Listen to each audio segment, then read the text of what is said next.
So do you guys remember that video that I made regarding the Target leaked Zoom call with the 5 woke women who are all like CEOs within the company and all talking about white women and how they need to raise the voices of black leadership because black people can't do it by themselves? You guys remember that video?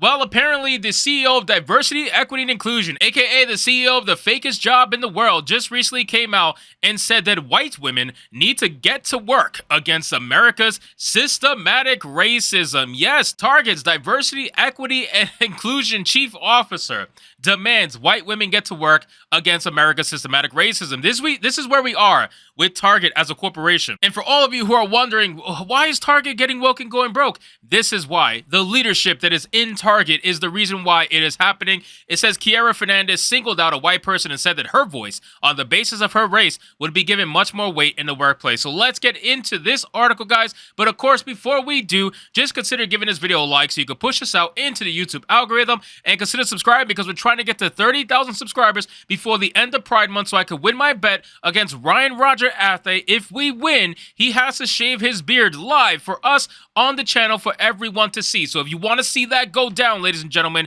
join the Bigot Army today and help us hit 30,000 before the end of Pride Month. So it says a Target Corporation's diversity executive demanded white women get to work to combat the supposed systematic racism in America, while adding that the retail giant was making some internal decisions based on predictions of shifting demographics. One of the hardest things in the world is to be every day is black. Oh my God. Oh my God, the victim mentality. Can we get you out of the mental chains that you're in? Kiara Fernandez, just the fact that you are a diversity, equity, and inclusion CEO officer, probably an extremely overpaid person for the fakest job in the world, just goes to show how absolutely privileged you are. But again, you want to make it seem, because you have this racial chip on your shoulder, you want to make it seem that being black every day in America is so unbelievably hard. It is so hard every day. You make it hard. That's the problem. You make it hard so that you can validate your own insanity. That's what you do. That's what people like you do. You have this mentality that you are oppressed. You have this mentality that you are a victim of whatever supposed sins against the past of people who probably weren't even related to you. You want to make this entire thing into a victim mentality. So what do? You purposely make your life hard so that it can validate what you think about yourself already, instead of pulling yourself by your bootstrap and realizing that, hey, you might be a little privileged to live in America at this point in time. Maybe not before, maybe not 100 years ago, but you kind of feel a little privileged now to live in America and to stop your bullshit already. You ain't never been a slave. You never will be a slave. Stop your shit and go back to being the fakest fucking job in Target. It says a chief diversity and inclusion officer at Target said in a video with Essence magazine in January, Target has ramped up its DEI efforts, in particular after the death of George Floyd in 2020. Target established the Racial Equity Action and Change, which is led by Fernandez, to rapidly accelerate those efforts. The task force focused on engaging black customers in stores and ramping up promotions and hiring of black employees. The retail giant also promised to drastically increase its demographics of black employees, which was at 50%. So I have a couple questions. So number one, how do you particularly focus on engaging black customers? Like, what does that even mean? What does that even mean? Do you have greeters at the door at Target that says specifically only to black people, hey, I'm sorry that you were ever a slave. Please accept our apology. And here's a $10 gift card. Like, I don't understand. How do you engage? How do you how do you engage that? Like, what does that even mean to engage black customers specifically? That's my first question. Number two, it says the retail giant also promised to drastically increase its demographics of black employees, which was at 50%. So if black employees were at a 50% hiring rate, so they're 1 out of every 2 employees that are hired, how much more do you want to increase it? You want to make the entire Target black? Is that essentially what you're trying to do? That just seems a little odd to me. If they were at 50%, 50% seems high already as it is, considering they're only 13% of the population. So it seems like you are specifically only hiring black people at that point, which would definitely lead you to some sort of a lawsuit, I would imagine, if somebody wanted to pursue that, right? Like that must be a thing. It says we're on track to spend more than $2 billion with black-owned brands by 2025. Why not white brands? Like, why are you spending money specifically? Why are you choosing to spend money with brands based solely off the color of their skin? Like, what does the color of their skin mean? Like, I don't understand it. What does that mean for business? Like, I would almost consider that to be racist at this point. If you're saying, oh, you can't do it without us, here's $2 billion, go figure it out, black people. Like, it just seems a little weird to me.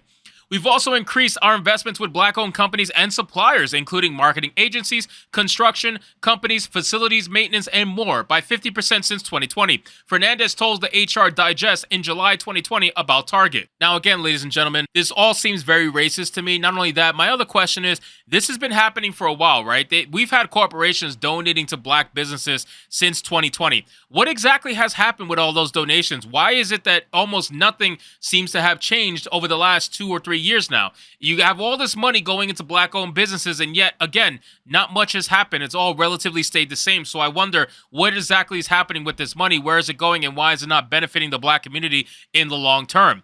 It says in that shift, it's important for us to think about how we do start planting seeds today that prepare for those in the future. Demographic shifts, she said during a 2021 panel from Twin Cities Business Talks, Diversity, Equity, and Inclusion, which was posted to YouTube. She proceeded to say it was the role of white women to call out transgressions. I think the number one thing I would encourage white women to do is take the DEI learnings and use your voice so that the women of color in the room don't always have to. So you don't want to speak and earn your place? You want white women to do it for you? That's a little bit strange, right? Like, why, if you are so focused on increasing black voices and the black community, why would you want to then silence the black voices so that the white women can do it for you? It just, it seems like you kind of want to make them slaves to your own cause. You know, no pun intended, but it makes you wonder a little bit.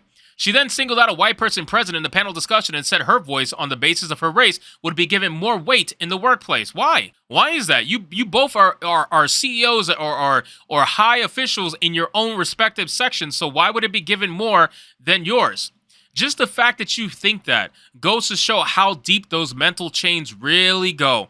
Mental chains are worse than physical chains. I would almost guarantee you that. Mental chains are harder to get out of than physical chains. Mental chains put you in a place in your life that you're going to struggle to get out of. And this person, even though they are immensely privileged, they have a high-paying bullshit job, they still think that they are oppressed. They still think that they are lesser than the white person. They still think that they are a lesser person and being overall, which is sad. That is very sad that you think of yourself like that.